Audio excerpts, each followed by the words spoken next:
नमस्कार, किसान समाचार में आप सभी का स्वागत है। सबसे पहले मुख्य समाचार। जहरीली धुंध की मोटी परत की वजह से दिल्ली बनी गैस चैम्बर। वायु गुणवत्ता लगातार बनी हुई है गंभीर। एनसीआर समेत उत्तर भारत के कई शहर भी प्रदूषण की चपेट में।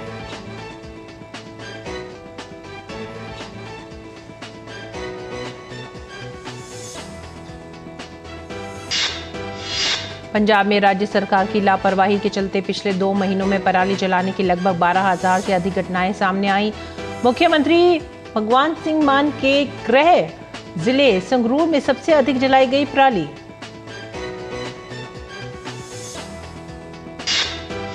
और नई दिल्ली के भारत मंडपम में चल रहे वर्ल्ड फूड इंडिया 2023 का आज दूसरा दिन। फूड स्ट्रीट बना आकर्षण का केंद्र। लोग क्षेत्रीय व्यंजनों का उठा रहे हैं लुत्फ।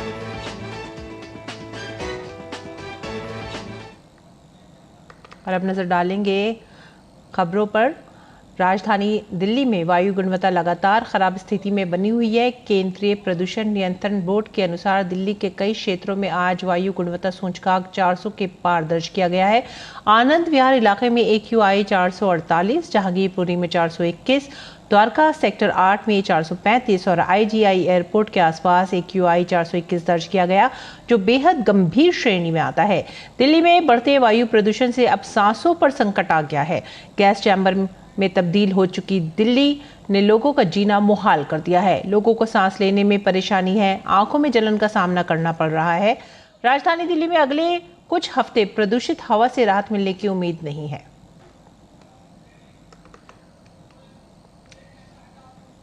और राजधानी दिल्ली में प्रदूषण कम करने के लिए तमाम प्रयास किए जा रहे हैं। इसी कड़ी में दिल्ली में पानी का छिड़काव भी किया जा रहा है।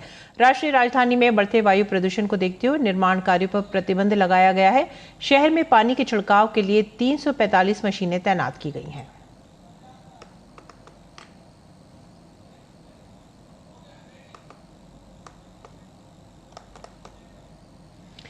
पंजाब में पिछले 2 महीनों में धान की कटाई का मौसम शुरू होने से लेकर अब तक खेतों में पराली जलाने की लगभग 12,000 से अधिक घटनाएं सामने आई हैं। विभिन्न जिलों के प्रशासन में धान की पराली को खेतों में जलाने पर अभी तक केवल 973 घटनाओं में ही कार्रवाई की गई है। ऐसे किसानों पर 24,30,000 रुपए का पर्यावरण मुआवजा लगाया गया है और 3,95,000 की वसूली की गई है। स्पष्ट है कि कार्रवाई की रफ्तार काफी धीमी है, जिससे पिछले कुछ दिनों में रोजाना ऐसी घटनाओं का आंकड़ा 1000 से भी पार जाने लगा है। पराली जलाने के सबसे अधिक घटनाएं मुख्यमंत्री भगवंत सिंह मान के गृह जिले संगरूर में 1907 देखने को मिली है, जबकि इसके बाद सीमावर्ती जिले में तरनतारन में 1469 और अमृतसर में 1353 घटनाएं हुई हैं। नई दिल्ली के भारत मंडपम में चल रहे वर्ल्ड फूड इंडिया 2023 का आज दूसरा दिन है। यहां तमाम फूड प्रोसेसिंग कंपनियों ने अपनी प्रदर्शनी लगाई है। आयुष मंत्रालय ने अपने स्टॉल में आयुष आहार की थीम पर कई स्टार्टअप्स को जगह दी है। क्या खास है आयुष आहार में, देखिए इस खास रिपोर्ट में। आयुष विधा केवल चिकित्सा शास्त्र ही नहीं है, बल्कि वो स्वास्थ्य का विज्ञान भी है। आयुष पद्धति में बहुत सारा आहार के ऊपर वर्णन भी है और प्रैक्टिस भी है। यही देखने को मिल रहा है प्रगति मैदान में लगे वर्ल्ड फूड इंडिया 2023 के आयुष मंत्रालय के स्टॉल में। 300 स्क्वायर मीटर में लगे आयुष मंत्रालय के स्टॉल में कई स्टार्टअप को जगह दी गई है। चाहे बात मिलेट यानी श्री अन्न की हो या गर्भावस्था से पहले और बाद में कैसे आयुर्वेद का आहार फायदा करता है, उसका भी प्रोडक्ट यहाँ लगा है।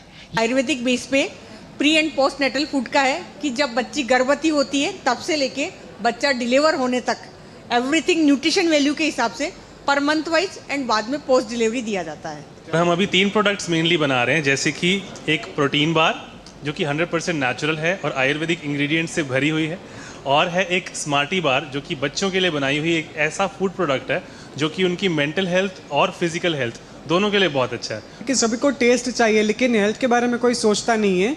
So we want to prove them कि आयुर्वेद टेस्टी भी हो सकता है। पहले सबको लगता है कि आयुर्वेद कड़वा होता है, लेकिन दैट इज़ अ मिथ। तो वो मिथ को हम सर चेंज करना चाहते हैं कि आयुर्वेद टेस्टी भी हो सकता है। तो उसके लिए सर हमने ऐसे पोषक पैनकेक्स हो गया सर, फिर सर चाय मसाला, छाछ मसाला और आयुर्वेदिक मिल्क शेक का इंस्टेंट प्रीमिक्स इत्यादि कई सारे प्रोडक्ट्स हमने डेवलप किए जो कि डेली लाइफ में वो यूज़ कर सकते हैं, और उसी में ही आयुर्वेद को इनकॉर्पोरेट किया है ताकि वो आयुर्वेद का भी लाभ ले सके। यहाँ पर लगे सभी प्रोडक्ट रिसर्च आधारित हैं। उसी प्रोडक्ट को आयुष आहार में शामिल किया गया है जो FSSAI के मानदंडों पर खरे उतरे हैं। जितने भी प्रोडक्ट हैं उनमें गुणवत्ता का खास ख्याल रखा जा रहा है। जो रेसिपीज है हमारी, जैसे हमारी 50 प्रकार की तो खिचड़ी है उदाहरण के रूप में, ऐसे बहुत सारे हैं। जैसे हम अभी यहाँ पर इसी में हमने एक डायबिटिक के लिए एक सूप, मतलब डायबिटीज़ के लिए हेल्दी सूप वो हमने प्रपोज किया है। फिर हेल्दी आटा, मल्टीग्रेन के आटे जो अलग अलग रोगों के लिए अलग अलग काम करें, ऐसे कस्टमाइज ऐसे हमने शोकेस किया है। तो it's not only cookies and chocolates, it is something more than that. तो वो हमने इसको यहाँ बीते कुछ वर्षों में आयुष क्षेत्र में नई ताजगी आई है। साथ ही साथ आयुष प्रोडक्ट की मांग देश के अलावा दुनिया भर में बढ़ी है। FSSAI के साथ मिलकर एक अलग से आयुर्वेद आहार को नोटिफाई किया गया है। बीते 9 साल में आयुष के मार्केट में 8 गुना की वृद्धि हुई है। वर्ष 2014 में जहां आयुष का मार्केट $3 बिलियन था, आज वो $20 बिलियन हो गया है। Niten Singh, DD news, Delhi. और इस बीच केंद्रीय उपभोक्ता मामले, खाद्य एवं सार्वजनिक वितरण, वस्त्र तथा वाणिज्य और उद्योग मंत्री पीयूष गोयल ने कहा है कि भारतीय उपभोक्ता अब उच्च गुणवत्ता वाली वस्तुओं और सेवाओं की मांग कर रहे हैं। केंद्रीय मंत्री ने कहा कि सरकार उत्पादकों को नए गुणवत्ता मानकों को अपनाने और अनुकूलन के लिए सहायता एवं उपयुक्त समय प्रदान कर रही है, जिससे ये सुनिश्चित हो सके कि भारत अच्छी गुणवत्ता वाले उत्पादों के प्रदाता के रूप में पहचाना जाए। पीयूष गोयल ने कहा कि यदि उपभोक्ता भारत में कोई उत्पाद खरीदते हैं तो उन्हें उच्च गुणवत्ता का भरोसा दिया जाना चाहिए। उन्होंने कहा कि विकसित देशों के पास इस संबंध में साझा करने के लिए बहुत कुछ है और इसीलिए जिन देशों को इसकी आवश्यकता है उनके लिए G20 मानक संवाद जैसी नियमित गतिविधियों के माध्यम से एक मजबूत ढांचा बनाया जाना चाहिए। केंद्रीय मंत्री ने कहा कि अगले कुछ वर्षों में भारत अपने मानक इकोसिस्टम को प्रशिक्षण की प्रयोगशालाओं की तरह उन्नत करेगा और आशा है कि अन्य देशों के साथ भी आपसी स्वीकृत समझौते होंगे ताकि धरती माता और दुनिया के प्रत्येक नागरिक के लिए बेहतर व समृद्ध भविष्य के लिए गुणवत्ता प्राप्त की जा सके। पीयूष गोयल नई दिल्ली के भारत मंडपम में G20 मानक संवाद के समापन सत्र को संबोधित कर रहे थे। आगे बढ़ेंगे अगली खबर की तरफ। जल जीवन मिशन के तहत 13 करोड़ 49 लाख घरों तक पानी के कनेक्शन पहुंच चुके हैं। जल जीवन मिशन के निदेशक विकासशील ने हमारे संवाददाता गिरीश निशाना से खास बातचीत करते हुए बताया कि हर घर हर जल के तहत 70% घरों तक पेयजल पहुंच गया है। इस योजना के तहत शुद्ध जल पर विशेष ध्यान दिया गया है। वर्ष 2022-23 में 1 करोड़ 70 लाख सैंपल की जांच हुई, जो पहले केवल 40 लाख सैंपल ही हुआ करती थी। हर घर पेयजल पहुंचाने के लिए जल जीवन मिशन लगातार प्रयासरत है। इस समय क्या वर्तमान स्थिति है, कितने करोड़ घरों तक पेयजल पहुंच चुका है, इस पर ज़्यादा बात करने के लिए हमारे साथ मौजूद हैं जल जीवन मिशन के डायरेक्टर और एडिशनल सेक्रेटरी विकासशील जी। सर, इस समय क्या स्थिति है जल जीवन मिशन का अनाउंसमेंट ऑनरेबल प्राइम मिनिस्टर ने 15 अगस्त 2019 को किया था। उस समय देश में 19 करोड़ 24 लाख ग्रामीण घरों में से केवल 3 करोड़ 23 लाख यानी 17% के करीब घरों में ही नलों से शुद्ध पानी की व्यवस्था थी। मुझे बताते हुए खुशी है कि माननीय प्रधानमंत्री जी के विजन के अनुरूप और उनके नेतृत्व में तेज़ी से काम करते हुए लगभग 4 साल से भी कम समय में अब देश में 13 करोड़ 49 लाख से अधिक घरों में नल से जल की व्यवस्था की जा चुकी है। यदि अनुपात में देखें तो ये कुल ग्रामीण घरों की संख्या का 70% से अधिक है और 100% कवरेज के लक्ष्य को लेकर सभी राज्यों में तेज़ी से काम चल रहा है। गुणवत्ता वाला पेयजल पहुंचे लोगों तक, इसके लिए किस तरह से काम किए जा रहे हैं? मिशन में शुरू से ही ये ध्यान रखा गया है कि हमारा फोकस केवल इंफ्रास्ट्रक्चर पे ना हो, बल्कि जो नलों के थ्रू शुद्ध जल प्रदान होना है उसकी क्वालिटी, क्वांटिटी और रेगुलरिटी पे रहे। क्वालिटी की अगर बात करें तो देश में वाटर क्वालिटी टेस्टिंग की जो हमारी क्षमताएं हैं उनको और विस्तारित किया गया है। मिशन के प्रारंभ के पहले जहां साल भर में करीब 40 लाख वाटर सैंपल्स की टेस्टिंग होती थी, उसकी तुलना में वर्ष 2022-23 में 1 करोड़ 70 लाख से अधिक वाटर सैंपल्स की टेस्टिंग हुई। समुदाय में भी पानी की क्वालिटी के विषय में जागरूकता रहे और उनकी सहभागिता रहे, टेस्टिंग का जो भी रिपोर्ट्स हैं उसकी पारदर्शिता रहे। उस दृष्टि से ये लक्ष्य किया गया है कि हर एक गांव में 5 महिलाओं को पानी की जांच का प्रशिक्षण दिया जाए और अब तक करीब 23 लाख से अधिक महिलाएं इसके लिए प्रशिक्षित की जा चुकी हैं, जो कि टेस्टिंग का कार्य कर रही हैं। विभाग ने अब ये भी व्यवस्था की है कि यदि कोई नागरिक चाहे तो अपने नल के जल का सैंपल अपने निकटस्थ लैब में भेजकर उसकी पानी की जांच करा सकता है। इन प्रयासों के फलस्वरूप जहां मिशन के शुरुआत में देश में करीब 27,000 ऐसी बसाहटें थीं जिनमें आर्सेनिक या फ्लोराइड की समस्या थी, अब इन सभी बसाहटों में शुद्ध पानी की व्यवस्था की जा चुकी है। देश में अब कहीं भी ग्रामीण क्षेत्रों में आर्सेनिक या फ्लोराइड की कोई समस्या नहीं रह गई है। तो ये थे जल जीवन मिशन के डायरेक्टर विकासशील जी, जो बता रहे थे कि किस तरह से अभी तक 70% घरों तक, जो ग्रामीण घर हैं, उन तक स्वच्छ पेयजल पहुंच रहा है। कैमरामैन शंभुनाथ मिश्रा के साथ गिरीश निटाना, डीडी न्यूज, दिल्ली। अगली खबर, प्याज की कीमतों को नियंत्रण में करने के लिए केंद्र सरकार ने कई कदम उठाए हैं।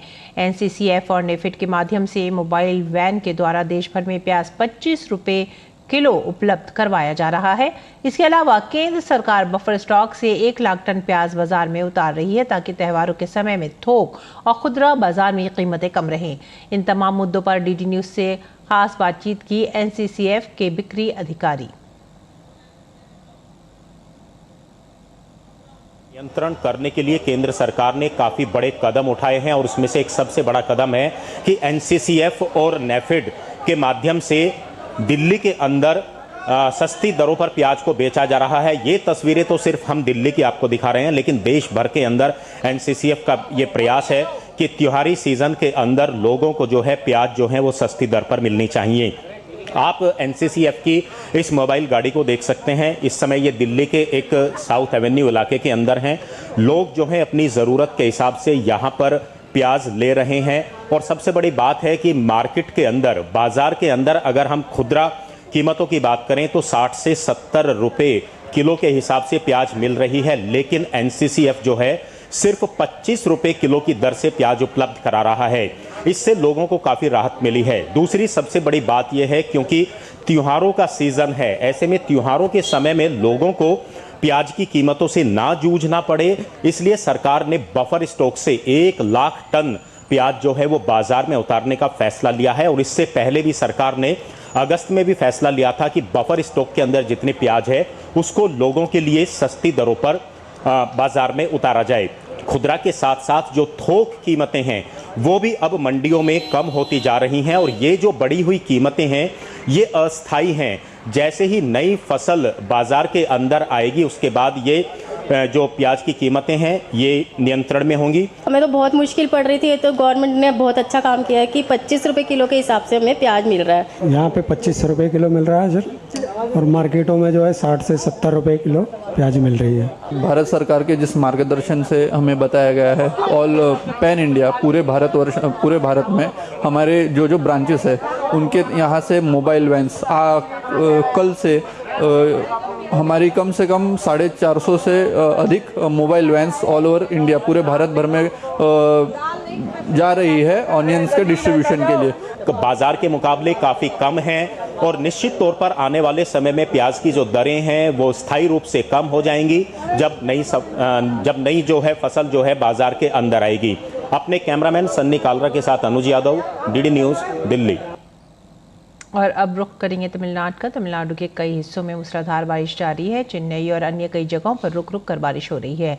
मौसम विभाग ने अगले कुछ दिनों तक बारिश की संभावना जताई है। भारी बारिश के कारण मदुरई और शिवगंगा जिले के स्कूल आज बंद रहेंगे।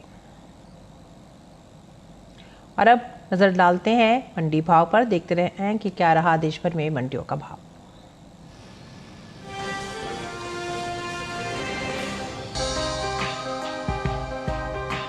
कृषि उपज मंडियों में अरहर की आवक सामान्य बनी हुई है। भाव पर नजर डालें तो शुक्रवार को ज्यादातर कृषि उपज मंडियों में अरहर के सौदों में मजबूती के साथ कारोबार हुआ। एग मार्केट के मुताबिक गुजरात की राजकोट मंडी में 2 नवंबर को अरहर का भाव था 11,000 रुपए। 3 नवंबर को इसके भाव में 1,000 रुपए का उछाल आया और भाव जा पहुंचा 12,000 रुपए प्रति क्विंटल पर। राज्य के जंबूसर मंडी में इस दौरान अरहर के सौदों में बढ़त देखने को मिली। यहां 2 नवंबर को अरहर का भाव रहा 8,000 रुपए। 3 नवंबर को इसके सौदे 200 रुपए चढ़कर 8,200 रुपए पर हुए, जबकि पश्चिम बंगाल के आसनसोल मंडी में 2 नवंबर को अरहर का भाव था 8,250 रुपए। 3 नवंबर को इसके सौदों में 50 रुपए की तेजी आई और भाव 8,300 रुपए पर जा पहुंचा। इसी तरह उत्तर प्रदेश की मैनपुर मंडी में भी अरहर के सौदों में उठाव देखने को मिला। यहां 2 नवंबर को अरहर का भाव था 9,485 रुपए। 3 नवंबर को इसके सौदे 95 रुपए चढ़कर 9,580 रुपए पर हुए। बात अरहर की पैदावार की करें तो घरेलू स्तर पर खरीफ अरहर की पैदावार बीते साल के मुकाबले इस साल लगभग बराबर देखने को मिल सकती है। कृषि मंत्रालय के हाल ही में जारी पहले अग्रिम अनुमान के मुताबिक देश में साल 2023-24 के दौरान खरीफ अरहर की पैदावार 34.21 लाख मीट्रिक टन होने की उम्मीद है, जिसका असर अरहर के बाजार भाव पर पड़ सकता है।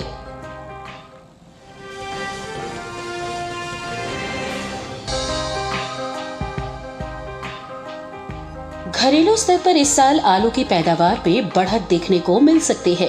कृषि मंत्रालय के बागवानी फसलों के लिए जारी पहले अग्रिम अनुमान के मुताबिक साल 2022-23 के दौरान देश में आलू की कुल उपज 59.74 मिलियन टन होने का अनुमान जताया गया है, जबकि बीते साल की समान अवधि के दौरान आलू की पैदावार 56.18 मिलियन टन रही थी। वही बात आलू की आवक की करें तो कृषि उपज मंडियों में इन दिनों आलू की आवक सामान्य बनी हुई है।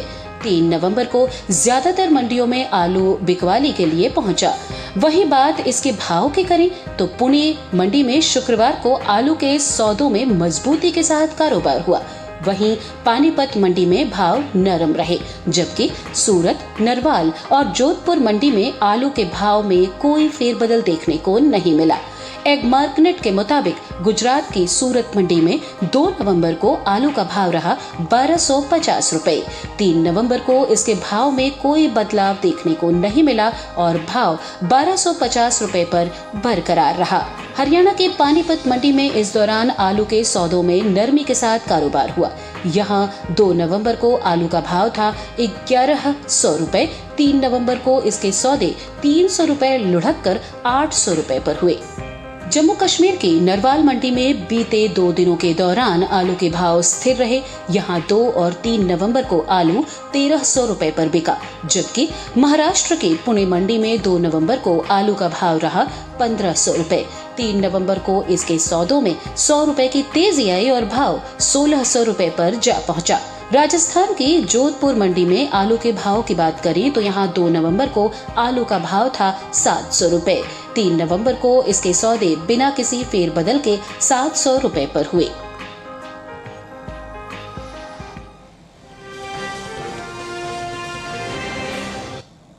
और आइए बात करते हैं मौसमी खेती की। किसान इस मौसम में कैसे रखें अपनी खेती का ख्याल, आइए देखते हैं।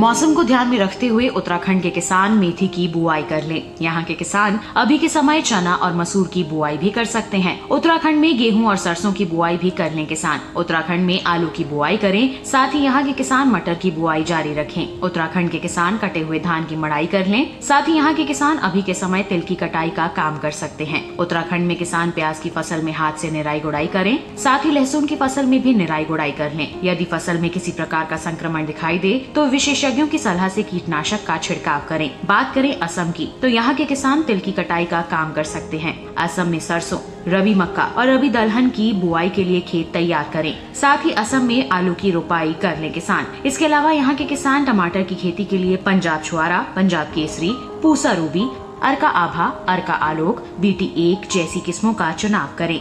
साथ ही खेत में उचित जल निकासी का खास ख्याल रखें।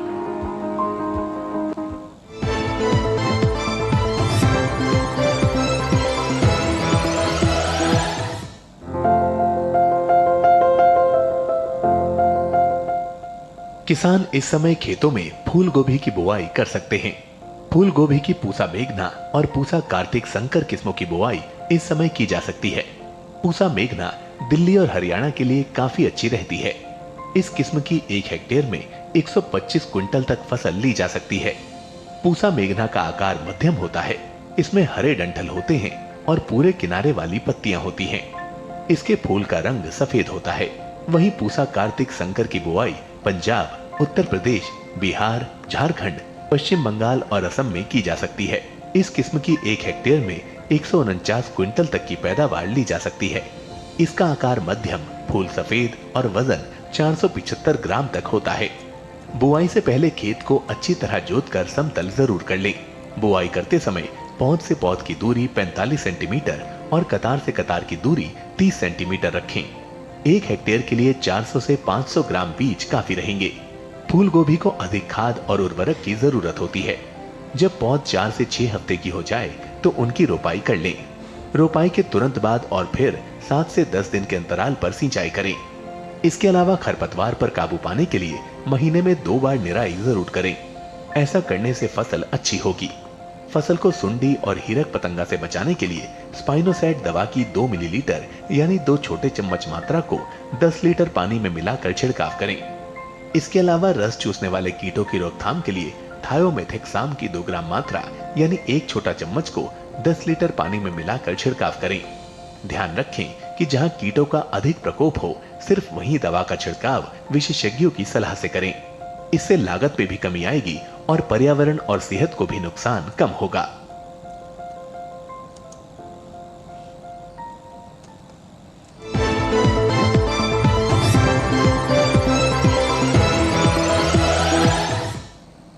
और आइए अब नजर डालते हैं कुछ और खबरों पर। खास खबर में प्रधानमंत्री नरेंद्र मोदी ने नेपाल में भूकंप से हुई भीषण तबाही पर दुख जताया है। उन्होंने कहा कि नेपाल में भूकंप के कारण हुई जनहानि और क्षति से अत्यंत दुखी हूं। भारत नेपाल के लोगों के साथ एकजुटता से खड़ा है और हर संभव सहायता देने के लिए तैयार है।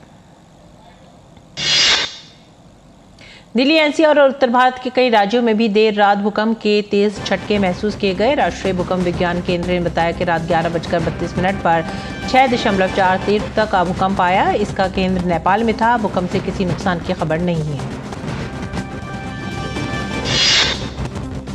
भूटान नरेश जिग्मे खेसर नामग्याल वांगचुक भारत की आधिकारिक यात्रा पर हैं। भूटान नरेश ने मुख्यमंत्री हेमंत बिस्वा शर्मा से मुलाकात की। हेमंत बिस्वा शर्मा ने कहा कि ये यात्रा हमारे देशों के बीच प्राचीन संबंधों का एक प्रमाण है, जो बुनियादी ढांचे की साझेदारी, स्वास्थ्य सेवा में सहयोग और साझा आध्यात्मिक विरासत का उदाहरण है। भूटान नरेश के सम्मान में सांस्कृतिक कार्यक्रम का भी आयोजन किया गया। छत्तीसगढ़ में विधानसभा चुनाव से पहले मुख्यमंत्री भूपेश बघेल पर भ्रष्टाचार के गंभीर आरोप लगे हैं। केंद्रीय मंत्री और भाजपा नेता स्मृति ईरानी ने भूपेश बघेल पर हमला बोलते हुए कहा कि भूपेश बघेल ने गरीबों को लूटकर प्रशासनिक तंत्र का इस्तेमाल कर सत्ता में बैठकर सट्टा का खेल खेला है। भाजपा नेता स्मृति ईरानी ने कहा है कि शुभम सोनी ने अपने एक लिखित बयान में ये कहा है कि महादेव ऐप के प्रोमोटर्स ने छत्तीसगढ़ के मुख्यमंत्री भूपेश बघेल को 538 करोड़ रुपए रिश्वत दी है। आयकर विभाग ने तिरुवन्नामलाई में तमिलनाडु के पीडब्ल्यूडी मंत्री ईवी वेलू से जुड़े कई स्थानों पर छापेमारी की है। वहीं पुरूर में पूर्व डीएमके सचिव वासुकी मुरुगसेन की बहन पद्मा के आवास पर तलाशी जारी है। गांधीपुरम में फाइनेंसर सुरेश के कार्यालय और केवीपी नगर में उनके आवास पर भी आयकर विभाग ने छापेमारी की है। महाराष्ट्र के रायगढ़ जिले में दवा फैक्ट्री में भीषण विस्फोट से कुल 7 लोगों की मौत हो गई है। महाराष्ट्र औद्योगिक विकास निगम MIDC क्षेत्र में ब्लू जेट हेल्थकेयर फैक्ट्री में कल रात भीषण विस्फोट हुआ। हादसे में कई लोग घायल भी हो गए हैं। NDRF की ओर से राहत और बचाव अभियान जारी है। इसी के साथ ही आप हमारी पूरी टीम को दीजिए आज्ञा। नमस्कार।